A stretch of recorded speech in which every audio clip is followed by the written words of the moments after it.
Nah, saudara yang dikasih dalam Tuhan, dalam Paskah kita saat ini, saya mengangkat tema atau mengangkat judul khotbah saya, kebangkitannya mengubahkan kehidupan kita. Kebangkitan Kristus itu harusnya membawa kita masuk dalam perubahan. Kenapa perubahan? Karena Kristus yang tadinya mati menyelamatkan kita, kita hidup dalam kebenaran ketika kita datang sama Tuhan.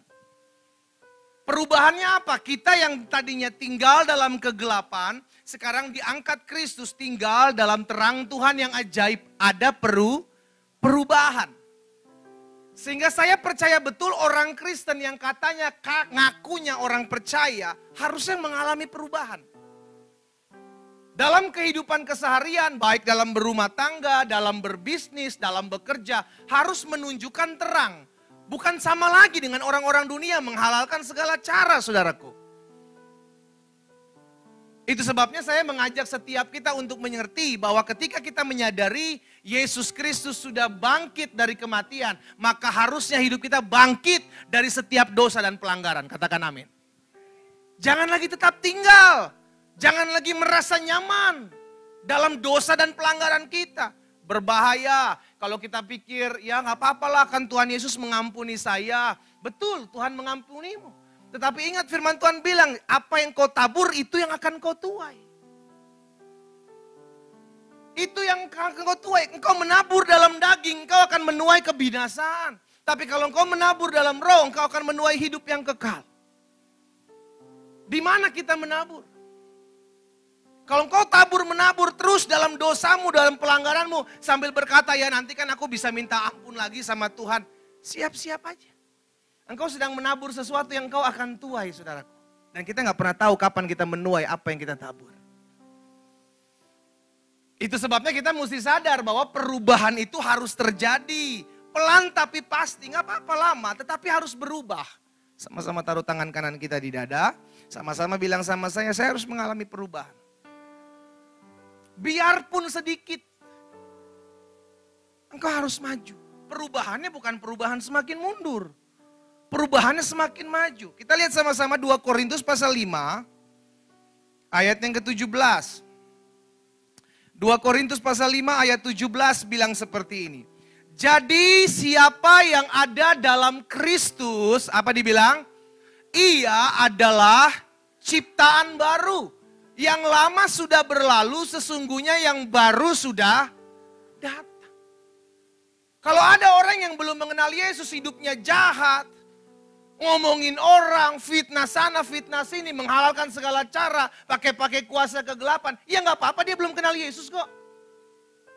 Tetapi orang yang ngaku Kristen, beribadah kepada Tuhan, menyembah Tuhan Yesus, udah gak bisa sama lagi seperti itu. Karena ketika kita masih sama seperti itu, kita sedang mengabdi kepada dua Tuhan, saudaraku. Dan kita gak bisa mengabdi kepada dua Tuhan. Kalau engkau mengikuti Yesus, ambil keputusan untuk tetap terus mengikuti Yesus. Sekalipun ada harga yang harus dibayar. Karena yang lama sudah berlalu, sesungguhnya yang baru sudah datang. Dan kita yang ada dalam Kristus, kita yang sudah bangkit bersama-sama dengan kebangkitan Kristus, harusnya kita sadar bahwa kita adalah ciptaan yang baru. Mulutmu menjadi mulut yang baru, dulu suka ngegosip, sekarang suka menyembah. Iya kan? Ada perubahan. Dan saudara tahu yang tahu perubahan kita tentu orang yang ada di sebelah kita. Suamimu, istrimu, orang tuamu, anak-anakmu tahu seperti apa kelakuanmu. Dan perubahan itu harus terlihat dan bisa dinikmati oleh orang-orang sekeliling kita karena berubah. Kita lihat selanjutnya 1 Korintus pasal 15. Ayat 17 sampai dengan ayat 20. Orang yang mengalami perjumpaan dengan Yesus harusnya mengalami perubahan. Gak bisa enggak. Alkitab mencatat setiap pribadi yang berjumpa dengan Yesus selalu mengalami perubahan. Zakheus mengalami perubahan. Seorang pemungut cukai berjumpa dengan Yesus. Dia dijamah Tuhan, dipulihkan hidupnya. Perempuan yang kedapatan berzina ketika mengalami perjumpaan dengan Yesus, hidupnya berubah melayani Tuhan. Saulus seorang pembunuh jemaat. Ketika mengalami perjumpaan dengan Yesus, mengalami perubahan. Semua mengalami perubahan ketika berjumpa dengan Yesus. Jadi aneh kalau kita bilang saya udah mengalami perjumpaan dengan Yesus tapi kita nggak berubah-berubah. 1 Korintus 15 ayat 17 sampai dengan ayat 20. Dan jika Kristus tidak dibangkitkan, maka sia-sialah kepercayaan kamu dan kamu masih hidup dalam dosamu. Demikian binasa juga orang-orang yang mati dalam Kristus. Jikalau kita hanya dalam hidup ini saja menaruh pengharapan pada Kristus, maka kita adalah orang-orang yang paling malang dari segala manusia. Tetapi yang benar ialah bahwa Kristus telah dibangkitkan dari antara orang mati sebagai yang sulung dari orang-orang yang telah meninggal. Jadi Kristus dibangkitkan. Kalau Kristus dibangkitkan, jika Kristus tidak dibangkitkan, maka sia-sialah kepercayaan saudara dan saya. Kalau Kristus tidak dibangkitkan, berarti tidak ada lagi pengharapan dalam kehidupan kita. Percuma. Makanya kita nggak bisa memisahkan mana Natal, kita nggak bisa memisahkan Jumat Agung, kita nggak bisa memisahkan Paskah. Semua berangkai saudaraku. Nggak bisa kita bilang oh Natal lebih istimewa dari Paskah. Nggak bisa, kita nggak bisa bilang Paskah lebih istimewa dari Jumat Agung, nggak bisa. Karena kalau lahir saja tapi dia tidak mati, percuma. Kalau lahir dia mati tapi tidak bangkit, juga percuma. Dia lahir mati bangkit tapi tidak berangkat ke sorga, juga percuma. Jadi nggak bisa dipisahkan. Semua rangkaian ini adalah peristiwa iman yang perlu kita imani. Dia lahir, dia mati buat dosa-dosa kita. Dia bangkit membuktikan maut tidak berkuasa dalam hidup kita. Dia naik ke sorga, dia siapkan sorga buat saudara dan saya. Dan dia curahkan Roh Kudus buat setiap kita agar kita tidak berjalan sendiri. Itu tidak bisa dipisahkan. Jadi tanpa kebangkitan Kristus sia-sia pengharapan kita. Jadi kebangkitan Kristus harusnya membawa kekuatan buat hidup kita untuk maju gitu loh saudara. Nggak gampang menyerah di tengah-tengah keadaan. Kenapa? Ya Kristus sudah bangkit. Membuktikan bahwa ada kuasa yang diberikan buat hidup saya. Tatkala saya datang kepadanya. Kuasa itulah yang mengubahkan hidup saudara dan saya. Dan banyak kesaksian saudara yang dikasih dalam Tuhan. Ketika kita mulai mengikut Tuhan dengan setia. Pelan tapi pasti kita merasakan kok saya berubah ya. Kok semakin hari saya semakin lebih sabar ya. Kok semakin hari mulut saya semakin lebih lembut ya. Kok semakin hari saya semakin lebih baik ya. Tanpa sadar engkau mengalami perubahan. Kenapa? Karena roh itu. Roh Allah yang ada dalam hidup saudara dan saya, dia yang akan mengubahkan kita. Melalui apa? Firman. Melalui firman. Yesus bilang sama murid-muridnya, engkau memang sudah bersih. Karena firman yang kukatakan kepadamu. Jadi firman Tuhan yang kita dengarkan setiap hari itu akan membersihkan hati kita. Pelan tapi pasti kemurnian itu akan ada dalam hidupmu. Itu kalau kita setiap hari mengisi sesuatu yang baik dalam pikiran kita, dalam hati kita. Galatia pasal 2 ayat 20. Galatia pasal 2 ayat 20 berkata seperti ini. Namun aku hidup, tetapi bukan lagi aku sendiri yang hidup. Melainkan Kristus yang hidup di dalam aku. Dan hidupku yang kuhidupi sekarang dalam daging adalah hidup oleh iman dalam anak Allah yang telah mengasihi aku dan telah menyerahkan dirinya untuk aku. Siapa yang ngomong ini? Seorang yang hidupnya sudah diubahkan. Paulus mengalami perubahan tatkala dia mengalami perjumpaan dengan Yesus. Sehingga dia berani menyaksikan kepada jemaat di Galatia, dia bilang, aku hidup tapi bukan aku lagi yang hidup. Melainkan Kristus yang hidup dalam aku. Kalau aku bisa berubah, kalau aku bisa melayani Tuhan bukan karena aku. Tetapi karena Kristus yang hidup dalam aku. Kalau aku bisa berhasil dalam pekerjaan ini, aku bisa sukses dalam usaha ini, itu bukan karena aku. Tapi karena Roh Kudus yang memberikan kemampuan buatku. Maka Rasul Paulus bilang kesanggupanku ialah pekerjaan Allah. Bukan karena kita. Promosi-promosi, kesuksesan-kesuksesan, berkat-berkat itu datangnya dari Tuhan. Betul kita perlu merespon, betul kita perlu melangkah, betul kita bekerja. Tetapi tanpa Tuhan nggak bisa apa-apa. Itu yang membuat kita akhirnya menyadari kuasa di dalam saya inilah yang memampukan saya untuk bisa menghadapi setiap badai. Nah, jadi saya pelajari kebangkitan Kristus yang membuat hidup kita berharga. Itulah yang mengubahkan karakter kita. Jadi nggak bisa enggak. Kalau kita bilang kita percaya Yesus, maka harusnya engkau mengalami perubahan. Kenapa? Karena Yesus mati buat saudara dan saya, mengangkat kita dari dosa dan menempatkan kita dalam kerajaan terangnya. Itu merupakan suatu perubahan. Nggak bisa sama lagi. Nggak ada cincai-cincayan, nggak ada kompromi-kompromian. Ya katakan ya, tidak katakan tidak, selebihnya daripada iblis.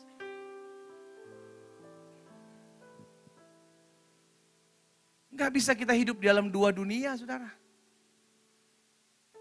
Ketika kita masuk gereja, kita masuk mengenakan jubah kudus kita.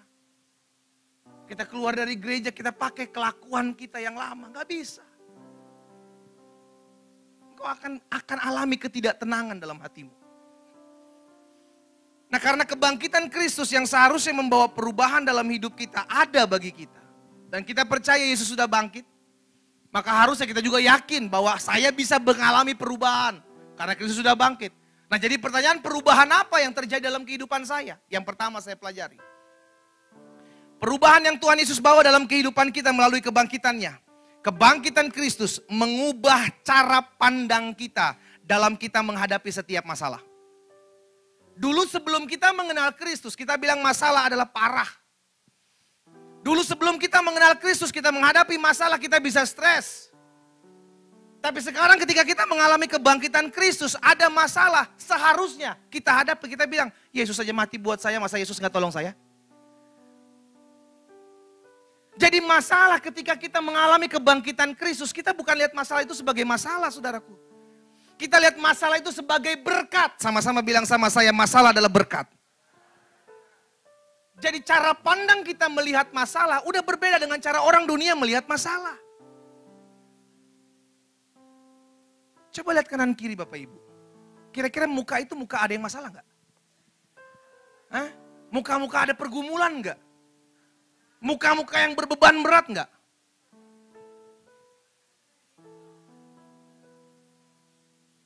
Suatu kali ada jemaat bilang sama saya, kenapa ya? Kalau kita ikut Tuhan kok ada masalah, ada pergumulan, tetapi kok tetap tenang ya? Tetap kuat ya, tetap damai gitu ya? Itulah perbedaan cara pandang anak-anak Tuhan menghadapi masalah. Dengan orang-orang dunia yang tidak mengenal Tuhan menghadapi masalah. Berbeda. Kita tahu sama-sama menghadapi masalah, sama-sama daging kok saudara. Sama-sama punya pergumulan, sama-sama cari makan. Tapi cara orang Kristen, orang percaya menghadapi masalah seharusnya berbeda. Dengan orang-orang yang tidak mengenal Tuhan. Kita tahu di depan kita ada masalah, tapi kita punya pegangan. Apa pegangan kita? Saya tahu saya nggak pernah berjuang sendiri kok. Saya nggak pernah berjalan sendiri. Saya tahu Yesus sudah dibangkitkan. Dan saya percaya kebangkitan itu memberikan saya semangat untuk bisa menghadapi masalah. Coba lihat dalam 1 Timotius 4 ayat yang ke-10. 1 Timotius pasal 4 ayat yang ke-10. Apa yang dikatakan Rasul Paulus di sana? Itulah sebabnya kita berjerih payah dan berjuang. Karena kita menaruh pengharapan kita kepada siapa? Kepada siapa? Sama-sama bilang sama saya, Allah saya hidup. Kita bukan menyembah Allah yang mati, saudara. Kita bukan menyembah Tuhan yang mati. Sekalipun ada orang bilang, masa Tuhannya orang Kristen mati? Karena dia nggak ngerti. Tapi kita mengerti, kita tahu bahwa dia bukan cuma berhenti sampai mati, tapi dia bangkit di hari yang ketiga. Saya ingat ada guru sekolah minggu tanya sama anak sekolah minggu. Anak-anak, pada saat Jumat Agung, ketika Yesus disesah, Yesus dicambuk, Yesus disalibkan, Yesus mati. Pada hari yang ketiga Yesus bangka-bangka katanya. Wah, dia pasti anak nakal nih kayak saya dulu. Bengkak-bengkak maksudnya Bapak Ibu. Bangka-bangka itu maksudnya bengkak-bengkak. Maksudnya bangkit, bukan bengkak-bengkak. Berjerih payah dan berjuang. Rasul Paulus bilang, saya mau berjerih payah, saya mau berjuang. Kenapa? Karena saya menaruh pengharapan bukan kepada Allah yang mati. Saya menaruh pengharapan kepada Allah yang, kalau Allah kita hidup, maka kita mau berjuang. Kenapa? Karena kita gak pernah berjuang sendiri kok. Kalau Allah kita hidup, maka kita gak pernah menyerah menghadapi apapun. Itu sebabnya kita gak takut sama masalah. Daud ketika diperhadapkan dengan Goliat, dia bukan mendatangi dirinya dengan pribadinya, mendatangi Goliat dengan pribadinya. No, dia datangi Goliat dengan Tuhan. Dia bilang, kau mendatangi aku dengan tombak panah dan lembing, kau mendatangi aku dengan senjata lengkap. Tetapi aku mendatangi engkau dengan nama Tuhan semesta alam. Jangan lari dari masalah, Pak, Bu, hadapi. Karena seringkali di balik masalah kita lihat berkat-berkat Tuhan. Ya, jadi yang pertama, kebangkitan Kristus mengubahkan cara pandang kita menghadapi masalah. Ya ingat ya, selama kita hidup masalah selalu ada. Karena itu gak usah cari-cari masalah. Hadapi masalah. Hadapi saja saudaraku. Karena sampai kapanpun, dimanapun, kita akan diperhadapkan dengan masalah satu demi masalah yang lain. Jadi jangan pernah minta doa sama saya, Pak, tolong masalah ini selesaikan. Gak bisa. Kalau lu mau selesaikan, saya berdoa lain. Bukan Tuhan selesaikan masalah, no, Tuhan panggil dia pulang. Selesai. Gak ada masalah. Karena selama orang hidup di bawah kolong langit selalu punya masalah. Masalah orang muda adalah cari pasangan. Udah punya pasangan hidup. Masalah selesai ada punya anak. Masalah anak udah punya selesai, ada lagi cara membesarkan anak. Membesarkan anak selesai, tiba-tiba anak yang memberontak, kepala batu. Selesai anaknya bertobat, bekerja, nggak kerja-kerja nih Pak, masalah yang baru. Dapat pasangan hidup, anaknya lagi, itu aja berputar masalah hidup. Lu nggak perlu cari masalah aja, dia udah ada. Itulah kehidupan manusia, jadi jangan pernah alergi sama masalah. Jangan ketika diperhadapkan dengan masalah engkau berkata, Tuhan saya dosa apa ini? Jangan tanya Tuhan. Kalau lu tahu berdosa, bertobat. Jangan pura-pura gak tahu, Tuhan saya salah apa? Padahal lu berselingkuh. Tuhan saya dosa apa? Padahal tukang tipu. Lu gak dikepret sama malaikat, bagus lu. Kalau udah tahu dosa, bertobat. Bilang kanan kirinya bertobat, jangan tanya Tuhan, bilang. Udah tahu dosa, nanya Tuhan, Tuhan saya salah apa? Nih pura-pura bego. Yang tahu dosa kan kita sama Tuhan, gak usah tanya-tanya lah. Tapi kalau kita tahu kita hidup dalam kebenaran, kita udah berjalan dalam kebenaran tetapi masih dihampiri oleh masalah. Kita percaya, di balik masalah Tuhan sedang membentuk karakter saya. Di balik masalah Tuhan sedang membentuk iman saya. Menjadikan supaya lebih kuat lagi menghadapi masalah ya. Jadi yang pertama, kebangkitan Kristus mengubah cara pandang kita menghadapi setiap masalah. Jangan alergi terhadap masalah. Yang kedua, kebangkitan Kristus mengubah apa? Yang kedua saya pelajari, kebangkitan Yesus Kristus mengubah cara berpikir kita. Cara berpikir kita mulai diubahkan tatkala kita datang menghampiri Tuhan. Makanya di dalam Kolose pasal 3, Kolose pasal 3 ayat 1 dan ayat 2, coba lihat.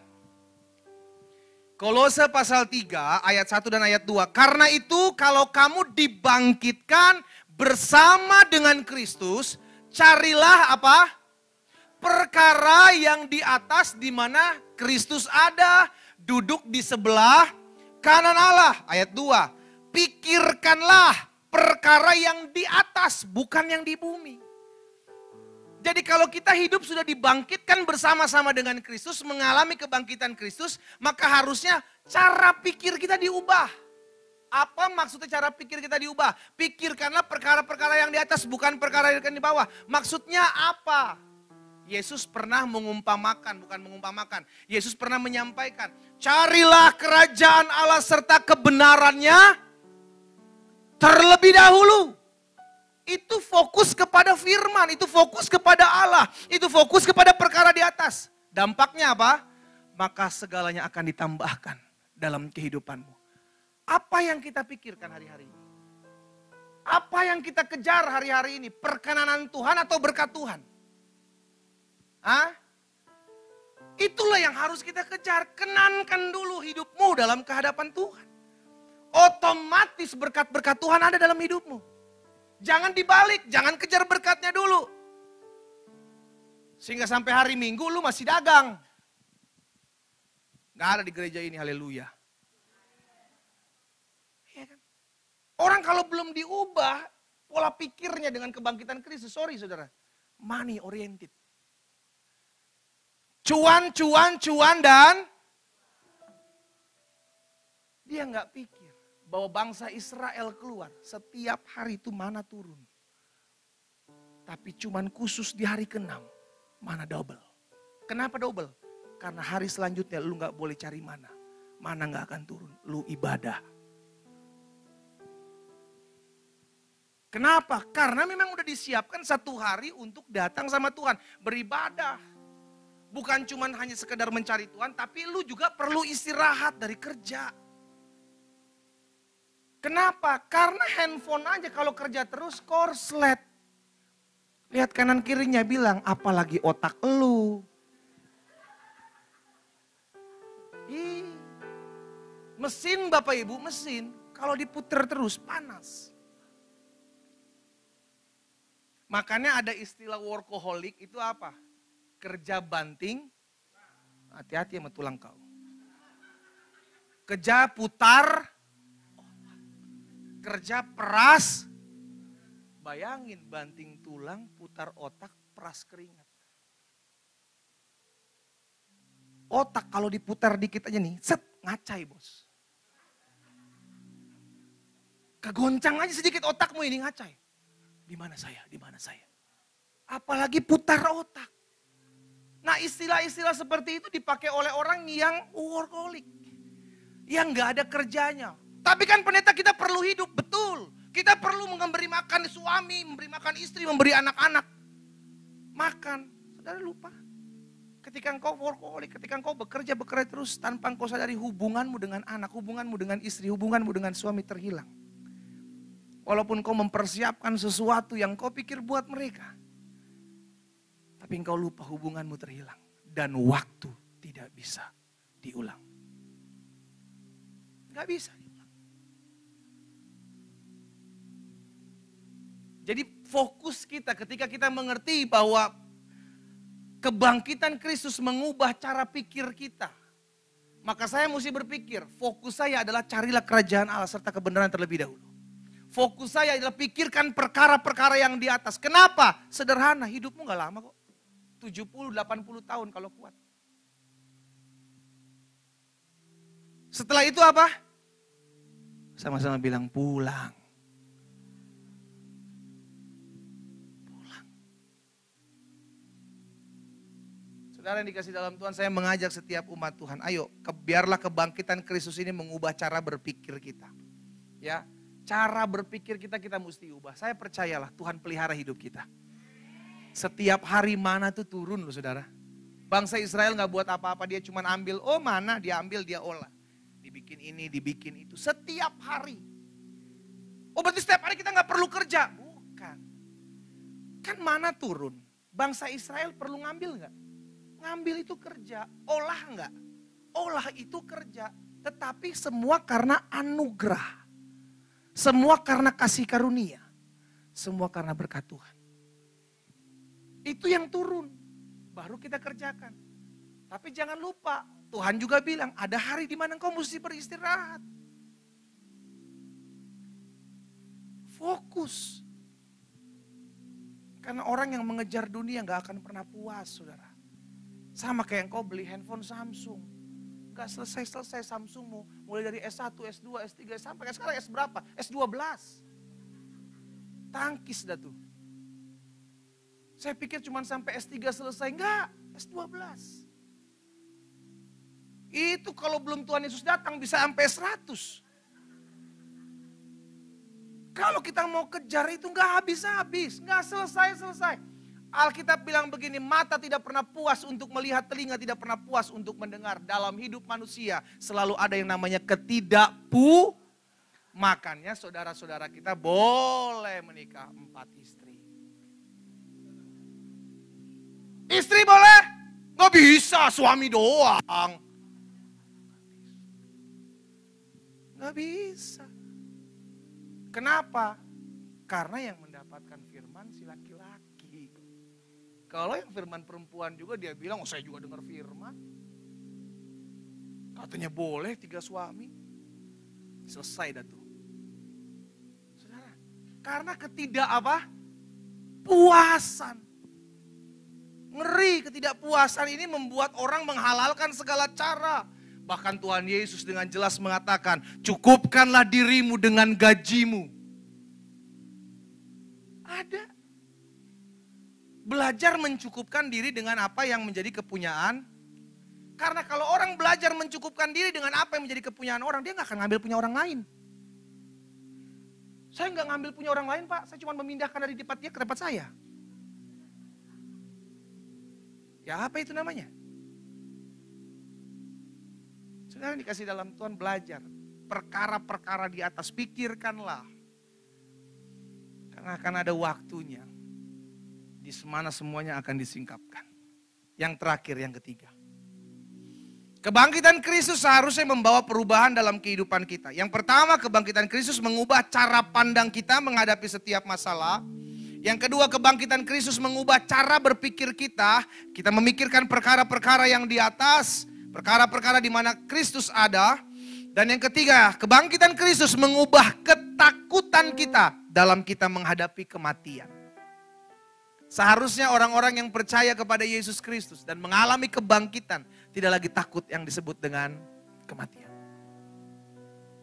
Gak lagi takut, kenapa? Karena jaminannya Yesus sudah pernah mengatakannya. Coba kita lihat dalam Yohanes pasal 11 ayat 25 dan 26. Yohanes 11 ayat 25 dan 26 bilang begini, jawab Yesus, akulah kebangkitan dan hidup. Barang siapa percaya kepadaku, ia akan hidup. Sekalipun ia sudah mati. Dan setiap orang yang hidup dan yang percaya kepadaku tidak akan mati selama-lamanya. Percayakah engkau akan hal ini? Ayat 26. Sama-sama bilang sama saya percaya. Jadi kebangkitan Yesus Kristus itu mengubah cara pandang kita terhadap kematian. Bahkan di dalam Mazmur 116 ayat 15. Mazmur 116 ayat 15 bilang begini. Berharga di mata Tuhan kematian semua orang yang dikasih. 116 ayat 15 Om. Ya. Berharga. Setiap kematian orang yang dikasih. Jadi kematian itu bukan suatu hal yang menakutkan buat orang yang sudah percaya. Jaminannya Yesus sendiri yang berkata, aku akan pergi ke rumah Bapa dan aku akan menyediakan tempat bagimu supaya di tempat di mana aku berada, kamu pun berada.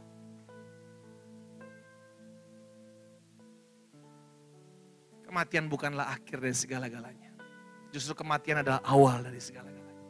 Bicara tentang kekekalan. Dengan kebangkitan Kristus, maut tidak lagi berkuasa atas hidupnya. Hal yang sama terjadi buat orang-orang yang percaya kepada Kristus. 3 hal ini saya bagikan buat setiap kita dalam kita memperingati hari Paskah. Yang pertama, kebangkitan Kristus mengingatkan kepada setiap kita bahwa cara pandang kita menanggapi masalah itu harus berbeda dengan cara pandang orang dunia menanggapi masalah. Betul masalah ada, tetapi masalah bukan menjadi masalah karena masalah adalah berkat buat setiap kita. Di balik masalah selalu ada berkat, di balik salib selalu ada mahkota yang Tuhan sediakan. Dan yang kedua, cara berpikir kita mulai berpikir, fokus kita kepada Tuhan. Tuhan yang pelihara hidup kita kok. Jangan fokus kepada dunia, dunia tidak akan pernah memuaskan. Engkau kejar dunia, gak akan habis dunia. Dan yang ketiga, cara pandang kita diubahkan dalam menanggapi kematian. Kematian bukan lagi sesuatu yang menakutkan. Karena berharga di mata Tuhan. Kematian orang-orang yang dikasihinya. Selamat Paskah. Saya undang kita semua bangkit berdiri.